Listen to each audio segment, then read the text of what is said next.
Olá pessoal, vamos falar hoje um pouquinho sobre febre, tá bom? Então, para começar, qual é a temperatura que a gente caracteriza a febre? Então, a gente considera a febre a partir de 37,8.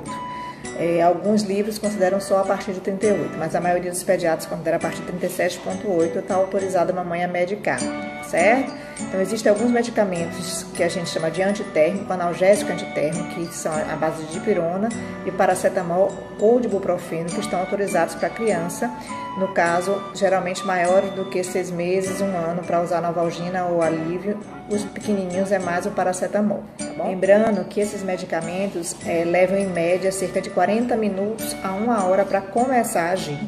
Então, quando você der o remédio, dá uma olhadinha no relógio, vê que horas foi que você deu e aguarda o remédio começar a fazer o efeito para não ficar dando remédio em cima de remédio, que pode levar a criança a fazer um quadro de hipotermia, que muitas vezes é mais grave, mais complicado a gente contornar do que a própria. Então, vamos supor que seu bebê estava com febre 6 horas da manhã, foi feito Tilenol, né, no caso paracetamol. A febre estava 38 e quando chegou lá para as 10 horas da manhã ainda estava 38, já tinha subido para 38,5. Aí está autorizado a intercalar com outro antitérmico, que no caso seria a dipirona ou ibuprofeno em crianças maiores também. Caso a febre cedeu, né, baixou completamente, mas voltou com menos de 6 horas, ou seja, deu o remédio 6 horas da manhã, baixou, mas quando chegou 11 horas da manhã já estava com febre de novo. Então o ideal é que se intercale também com outro antitérmico e não fique usando o mesmo antitérmico com intervalo mínimo de 6 horas, ok?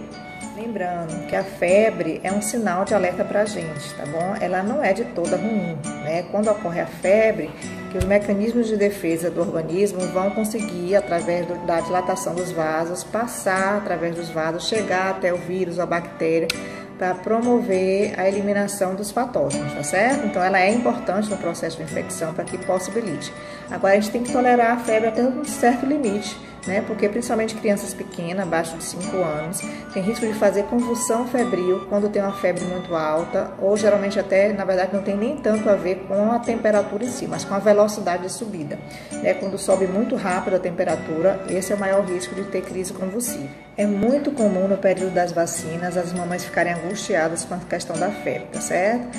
Em relação às vacinas, antigamente se orientava que só medicasse se a criança estivesse com febre alta, deixasse a criança ter febre.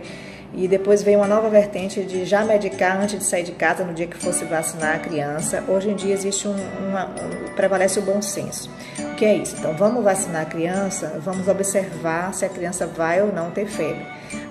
As vacinas do SUS, né, do posto de saúde, principalmente as de 2, 4, 6 meses, costumam dar febre. As particulares são têm menos reação febril, mas ainda assim podem ter. Então, no caso da vacina, o ideal é que a gente realmente espere a criança ver se tem febre, porque o processo da febre vai ajudar a gerar a imunidade da criança, no processo que gera a imunidade da criança, tá certo? Então, se tiver a temperatura a partir de 37,8, medica. E ainda que não tenha a temperatura febril, se a criança estiver muito chorosa, com a dor que a mãe não consegue contornar, está dificultando a mamada, a criança chorando, muito angustiada, pode medicar. Não é o ideal, mas a gente pode medicar para a criança não sofrer, tá bom?